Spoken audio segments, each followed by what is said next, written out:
Periscope. Periscope Foco Crítico. Isso.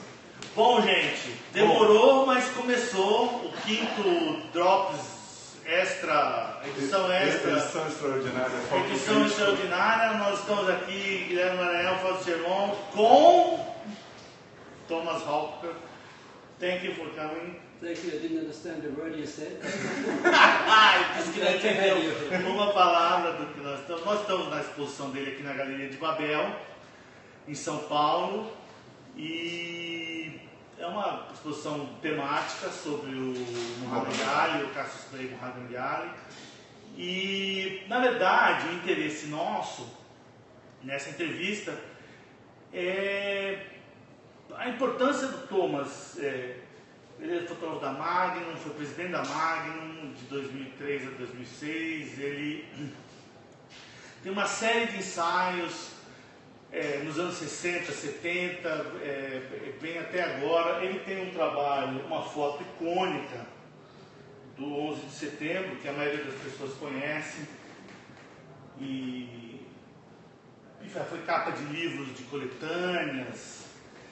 E eu vou falar muita coisa em inglês, vou perguntar várias coisas em inglês, e algumas eu vou traduzir, outras não. A gente está gravando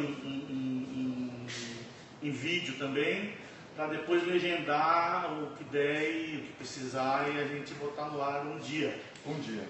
E o Guilherme vai fazer umas perguntas a respeito de equipamentos, tem umas coisas interessantíssimas a respeito de umas coisas que nós achamos na internet.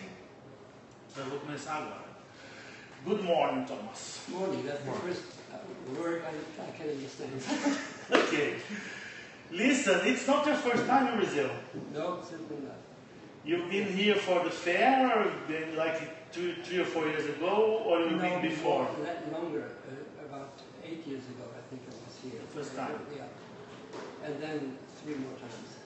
Okay. Did you photograph? You did some work here or what? A little bit, but it was a festival, and so I had an exhibition in the festival. Where? Close to here, but I forgot the name of the place.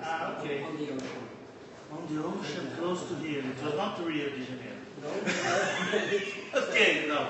Ele falou que já veio para o Brasil algumas vezes. Eu pensei que ele tinha vindo para uma feira 4 anos atrás. Ele disse que não, que já veio há 8 anos atrás. Ele não lembra onde no festival.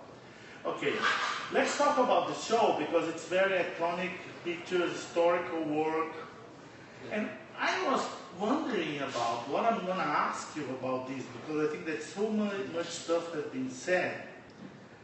And I try to put myself in your pants, and I realize that it's a very, very serious work in cultural, social, historical context because you are a German. Mm-hmm. You still am? Yeah, now you are also an American, I heard. American, yes. Congratulations. You were photographing a black athlete that was in big trouble with government because of the war. You are in the middle of the civil rights movement. He was one of the icons of the civil rights movement. Exactly. And then, so these 3 things together, you being a German, the guy being black, the civil rights, no, not being black only, one of the most important figures in the era in the 60s, and then with the middle of the civil rights movement, how you start to do this work? It was a work that you are asked to do, or you are some project that you did by yourself? No, I was asked by my magazine, Stern magazine, Stern. in Germany, and they sent me to. The first stop I had, and the first vision of Ali was in London. Okay. Because he was training for another fight there. Okay. And This was 66. yes. And then we came home and showed it to the editors of Stern magazine, and they thought this is very interesting. Also, my wife, my former wife, was a writer for Stern magazine. Okay. And she had long interviews with him, and he always was talking. He loved to talk. Okay. And you simply had to listen. You had to have no questions, but he was talking. Okay. And then suddenly he changed his mind and he Close up. went down and was sleeping in the car or something. And then he woke up again. It was very, very bizarre. but he was, whatever he said was interesting. Okay. And he was, yes, he was a civil rights person, of course, and he had gone through humiliation as a black guy.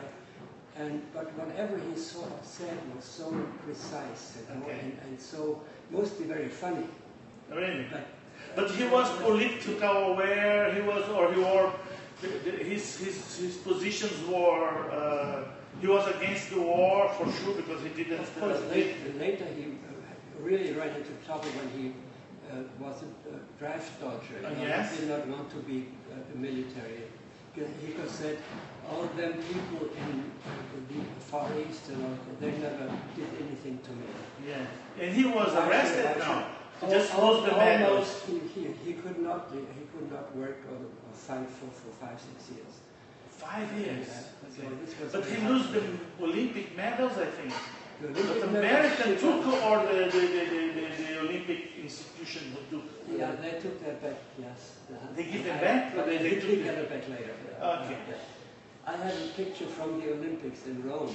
Okay. I didn't even know I had him because he was just one among so many sports people, and I never heard his name.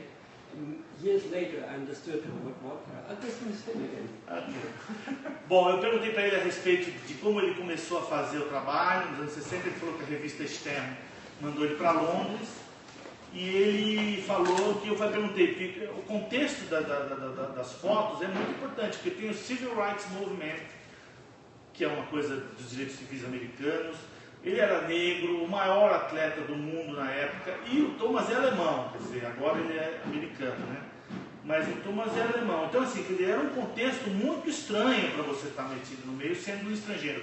And you being a foreigner, when you went to America to photograph, it was a strange situation, or you never felt anything? No, when I lived in America, I was trying to report what I could report for my magazine, but I went to very different assignments in between. Okay. But once in a while, somebody said, what about Ali? You know, can you go again? So I think I met him like 5 times. Oh, that's over many years. Okay. Falou que ele nunca teve problemas por ser estrangeiro, e ele fotografou 5 vezes, in almost 8 years work. Yeah. Quer dizer, em 8 anos ele fotografou ali. Can you do some questions about what you were interested, or then we go for a walk and then we finish? We were talking before, and I was wondering about the September 11th photograph, the one that Fausto showed. And as I was telling you, that day I wasn't too far from New York, and I remember spending hours, maybe everybody was unsure, even afterwards, ever seeing the footage of what happened, of why it happened. And it was very nice when I saw your photograph years later, that photograph translated that feeling. Did you have the same feeling that day? No, I had the feeling that I had totally done the wrong thing. Because I couldn't get to the place where the horror happened. Yeah. And the wonderful thing is we had a Magnum meeting on the same day, the day before, and we had 12 photographers, which never happened in New York. In New York. And so it was frustrating. They all went immediately because they were on the right side of the Hudson. Okay. So you live in Brooklyn. Where do you live? No, I live uptown in Manhattan. But what were you doing in Brooklyn? Because I couldn't get the subway didn't run. Okay. The cars almost not there. I took my car out. Okay. And I thought I could go down to Brooklyn and then go over the bridge and get. But the bridge was closed, so I was on the wrong side. Only seeing this horrible, harsh fire on the other side of the road. So I took this in passing, and I just got out of my car, click, click, click. I got back in the car and said, that's not the right picture. That's how it works. No? And then the next day I saw what my friends at Magnum had done, and they were fantastic. In the middle. Really in the middle, right there. And I produced a book immediately. He said, let's do a Magnum book. And I didn't put my pictures. Oh, that's something I read about. Yeah.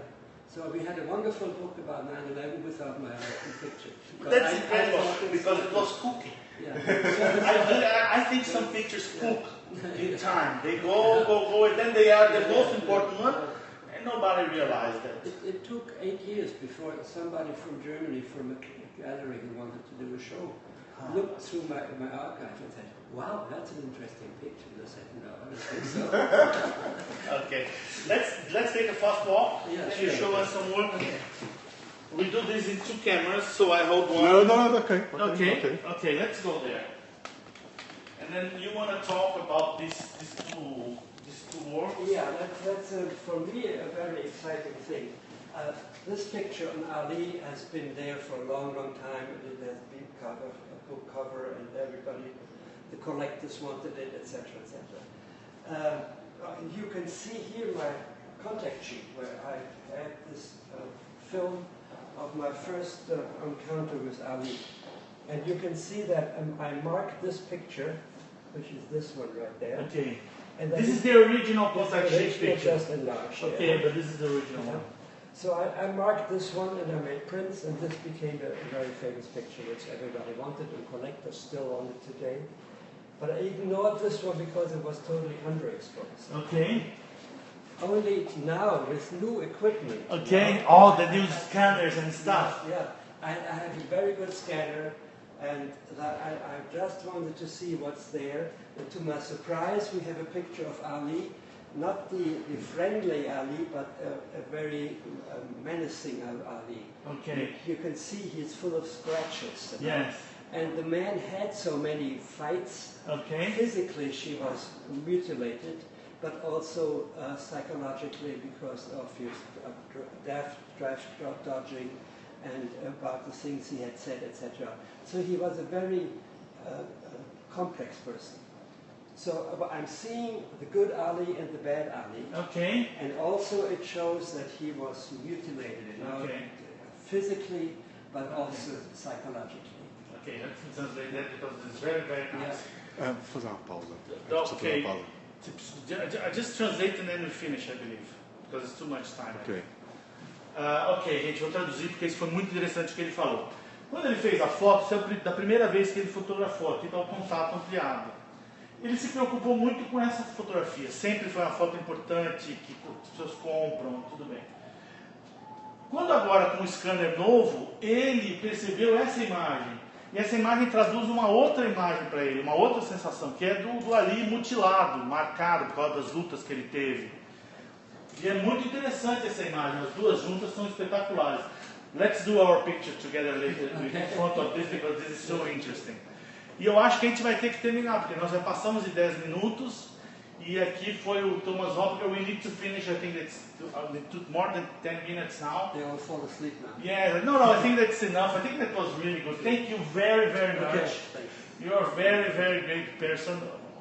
We are very proud to have you here. Thank you. Mais uma do Foco Crítico.